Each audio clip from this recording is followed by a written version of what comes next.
Welcome to Facts TV News, where everything is true. Tight security. Heading into the weekend and sharpening up for Christmas shopping, police personnel ensure that North Parade section of downtown Kingston is well covered. 90 million in COVID grants for entertainment, culture, creative industries. Culture and Entertainment Minister Olivia Grange has announced a 90 million special support package for members of the entertainment, culture and creative industries affected by the COVID pandemic. For more than a year, there has been a ban on entertainment as part of the COVID containment. Last summer, it was relaxed but only for a few weeks. The new 90 million package includes 40 million that was allocated last year for individual grants. Grange said next year, the government will look at other categories that would be eligible for the grants. I think that the entertainment, culture and creative industry section was probably greatly impacted more than any other sector, and so it was necessary for us to see what we can do, said Grange. The culture minister is now accepting applications for grants of 60,000 per individual. Grange estimates that 1,000 individual grants will be awarded. Whatever your skills are, as long as you're a practitioner in the industry, you can benefit. If you're an actor, a singer, a songwriter, we'll talk about the stagehands, engineers, selectors, sound system operators, owners of sound system, people in film, so it's a variety. Once you meet the criteria, you will benefit, she said. Main criteria for beneficiaries to receive grants: you must be registered on the ministry's e-registry. Those who are not on the e-registry can register within few minutes of the ministry's website and click the ECCI COVID-19 grant application. You must be a member of an established industry organization such as the Jamaica Reggae Industry Association or the Jamaica Film and Television Association. Also, you must either have an account with any Jamaica Bank or an NCB Payment MasterCard to facilitate payment of the grant. 12-year-old boy among 6 shot at party in Manchester. A 12-year-old boy was among 6 people who were shot and injured by unknown assailants in Grove Place, Manchester. The boy was shot in the left leg. The shooting, which took place at 8:45 p.m., occurred at an illegal party that was being held in the community. The motive for the attack is still unknown. The Corporate Communications Unit of the Jamaica Constabulary Force reported on Saturday that investigations are ongoing. One person who was reported to be in serious condition is currently being treated for multiple bullet wounds to the chest. The gunshot victims have been admitted to hospital and receiving treatment. Curfew imposed in Gregory Park, St. Catherine. A curfew has been imposed in sections of Gregory Park in St. Catherine. It began at 6 p.m. on Saturday and will remain in effect until 6 p.m. on Monday. The boundaries of the curfew are as follows. North along the Dyke Road about 1,759 meters from the roundabout to the intersection of the Portmore Villa Boulevard and Dyke Road. East along Dyke Road about 695 meters from the intersection of Portmore Villa Boulevard to the train line. South along the train line from the intersection of Dyke Road to the intersection of the Municipal Boulevard about 2,080 meters. West along the Municipal Boulevard about 1,322 meters from the intersection of the train to the roundabout. During the hours of the curfew, all persons within the boundaries are required to remain within their premises unless otherwise authorized in writing by the ground commander. Vandals damage JN Money Shop in White House. Jamaica National says its team is working to repair a section of the White House Money Shop in Westmoreland, which was damaged by vandals on Friday morning. Perpetrators dug a hole in the back of the building around 2 a.m. Jamaica National say no money was stolen and no employee was harmed. The police are investigating the incident. In the meantime, JN members have been redirected to JN Bank Savanella Mart to conduct their transactions or via ATMs and online banking platform. In July last year, gunmen robbed the White House outfit of $3.2 million. Gabriela Maris pleads with work to unite PNP. For the youngest Senate in the House of Representatives, Gabriela Maris is quite comfortable with the attempts being made by People's National Party (PNP) officials to achieve unity from within. Divided following two bruising contests to decide its leadership, the party has in recent weeks bridged the gap by appointing some officials not before receptive to the current inner circle management to a strategic position. For Morris, such action goes a big way in getting the organization on solid ground to position itself for national leadership. I am happy, totally elated that the party is moving along the lines of unity, she said. The opposition has to be ready, needs to focus on its goal of holding the government accountable and having a viable alternative for the people when they go to the polls, and so I am happy to see that the leader, Mr. Mark Golding, is taking deliberate steps to be on the track with unity. I support the leader in all endeavors, and I think that now, more than ever, some of the fractions that would have been moving away are slowly coming back into the fold, and I am happy to see that. I have no doubt that it would happen because that is the nature course of things. When you have a contest, people would have hard feelings, but eventually, I know for the greater good, fractions will come together and the party will go from strength to strength. Morris went further. Many who first serve in the Senate often go on being elected to serve as members of Parliament, and for Morris, while not expressing an open desire or plotting a part to that journey, she would be prepared for any opportunity that comes her way. I will go where I am needed. I will go where I can serve. For now, I am happy to be in the Senate and happy to be playing such an important role because for me, it goes beyond the Senate. I was surprised to even receive so many requests to speak at schools, to speak at youth groups, so my work is taking me far outside the Senate, and I am happy for that. Happy to have those interactions with other young people. That's one of the most gratifying parts, stated the opposition spokesperson on youth and sports, who said that while she's not all-rounded versed with sports, she was getting to the net of it. I do love the era of youth and sports, but I have to confess, I am more comfortable with youth, although sports has grown on me, and I am urged for that for the young age by my father, being an avid sportsman, the Montego Bay-born Senate suggested. UTech Fury.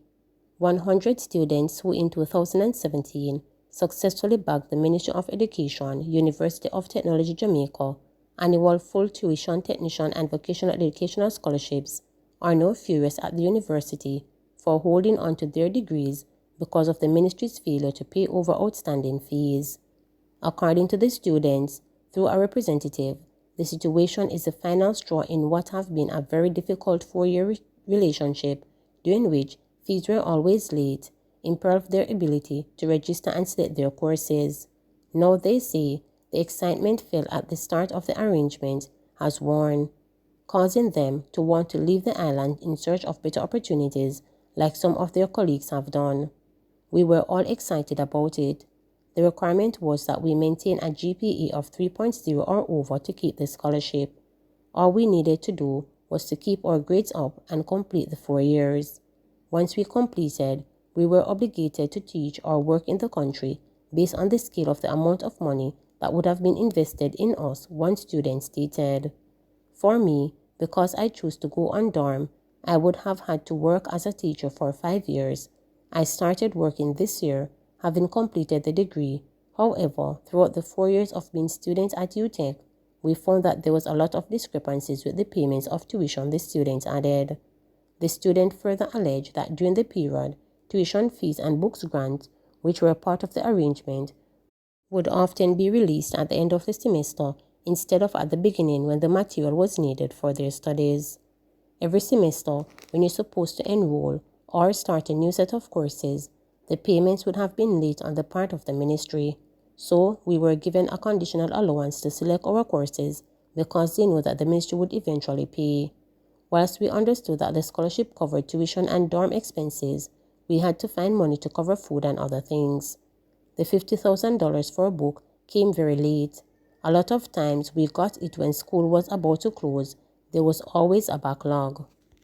Now the students say, having participated in a virtual graduation ceremony last weekend, the university has indicated that the degrees will not be released until outstanding balances are cleared. On Thursday, when reporters contacted the Education Ministry, a spokesman said the ministry was aware of the problem and efforts are being made to settle the accounts so that the students can have their certifications next week. He declined, though, to say how much is owed to UTech. The graduates reported that they have also been blocked from taking their graduation pictures unless they decided to lobby and pay the package themselves in order to be cleared for graduation. It has been very distressing. We don't know what else to do. Even for us to get our graduation pictures, we had to appeal to the university.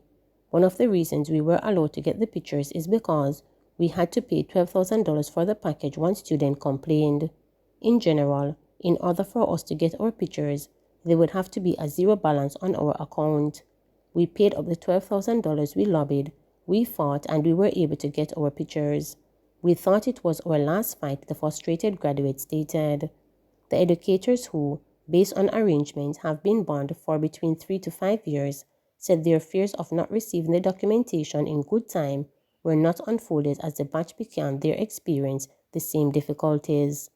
The first batch that graduated last year, they did not get their degree until March-April of this year. So, we would have to thought that being as it happened that way last year, they would have made efforts to fix some of the things so we could get our degrees early, the student noted, adding that employers are unwilling to pay them their full salaries unless they can present the degree. The ministry wants us to work for 3 to 5 years in the country. I am doing what they want me to do, yet still I can't get my full salary unless I supply my degree. So it is as if a counterproductive. They want us to do things, yet they are not enabling us to do this. Between UTech and the ministry, it is not working out to our benefit currently, he stated. In addition, the graduates claim that some of their colleagues who have opted to pursue their master's degree while teaching are not able to acquire higher education because of this restriction. It has been very distressing. It has affected a lot of people emotionally. It has caused people to resent the government because they're saying the reason for the scholarships was because a lot of teachers were migrating. So their solution was to give 100 scholarships to 100 teachers to repopulate the system. Here it is, we have completed, done our part and survived for the 4 years, and we are not getting what we were told we would get, the man fumed.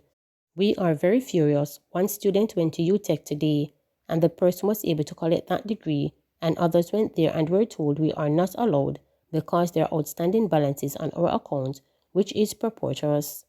We have been living through this for the past 4 years, and we thought that things would be better, but look at us now.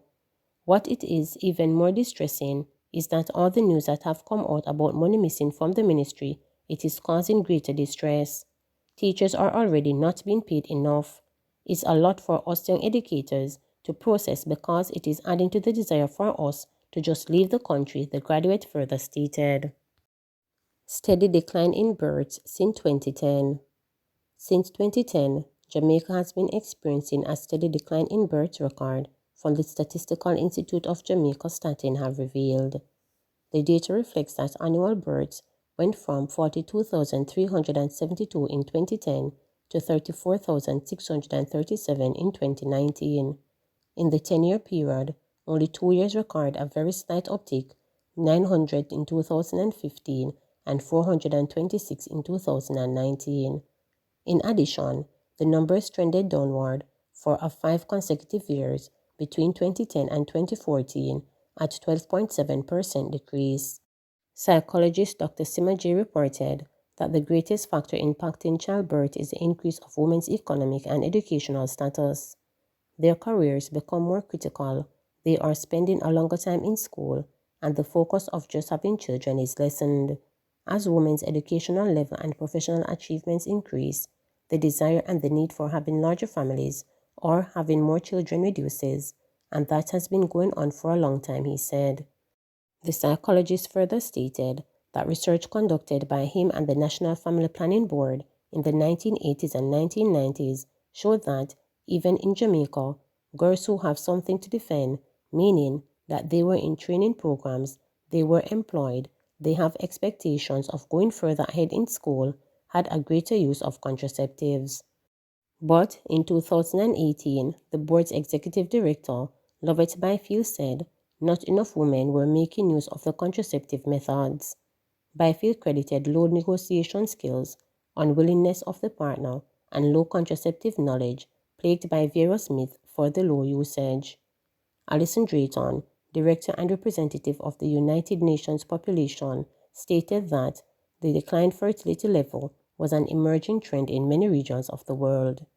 Last year, Caribbean Development Bank of Jamaica Director of Economics Dr. Justin Ram said the CDB has predicted a 50% downward change in the population by the end of the century. Meanwhile, a survey undertaken by reporters found that some Jamaicans were being persuaded not to be pregnant by two main factors: crime and economic uncertainty. Kadeen Williams, 24, said, "With all that is going on in our society, I believe everything plays a factor into adults taking a moment to say, should I have my child in Jamaica?" As a young adult, it looks very daunting to raise a family as the dollar is falling, pay is not raising. To raise a family would mean two persons come together, get facilities to house, feed and raise a child. All I can see is $ in the statement I made. As a recent graduate, getting a job was hard, especially getting a good paying one. The dollar just doesn't fit the budget to have a child. As it pertains to crime, it is very scary to know how many of our children go missing on a regular basis. I would want to ensure I have things in place so I can ensure the safety of my child. As I mentioned, most of this is all $. Vanessa Johnson, 31, reasoned, "I have one child and I am not having any more. Time gets hard right now. Everybody see it and feel it. I don't think children should struggle. My mother did struggle with me and my brother coming up, and it was never for me to go back then. It is harder right now. If I should have another child, I would have to plan for it. Me can't just get up and have bikini, so I don't have the money to have a next child, so I don't see the need to have a next child." Giovanni, 23, related, "To some extent, I am concerned about starting a family in Jamaica because of the financial situation and crime. However, I would still have to raise and start my family somewhere. There are not a lot of opportunities to go abroad to start a family or start making an income there. So, you would pretty much have to do with what you've given where it is to stay here in Jamaica. So, it is to some extent concerning. It's really going to be challenging to actually have to be doing that. You're like, or you make it better that you have to going up." Stacey and Delevante, 39, stated, "I'm a single mother and the level of effort, energy and resources required to raise a child can really be taxing. It is quite a rewarding journey, but not one for the faint-hearted. Staring down on the barrel of 40 right now, I don't see myself undertaking that journey again, but kudos to those who have raised multiple children and have done an awesome job of it. As for me, I yes it done." A 24-year-old living in Kingston said, "I've considered conceiving when I'm in a more financially stable job.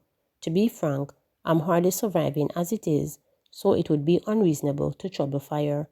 My salary covers my basic needs, but with a little wiggle room for pleasure.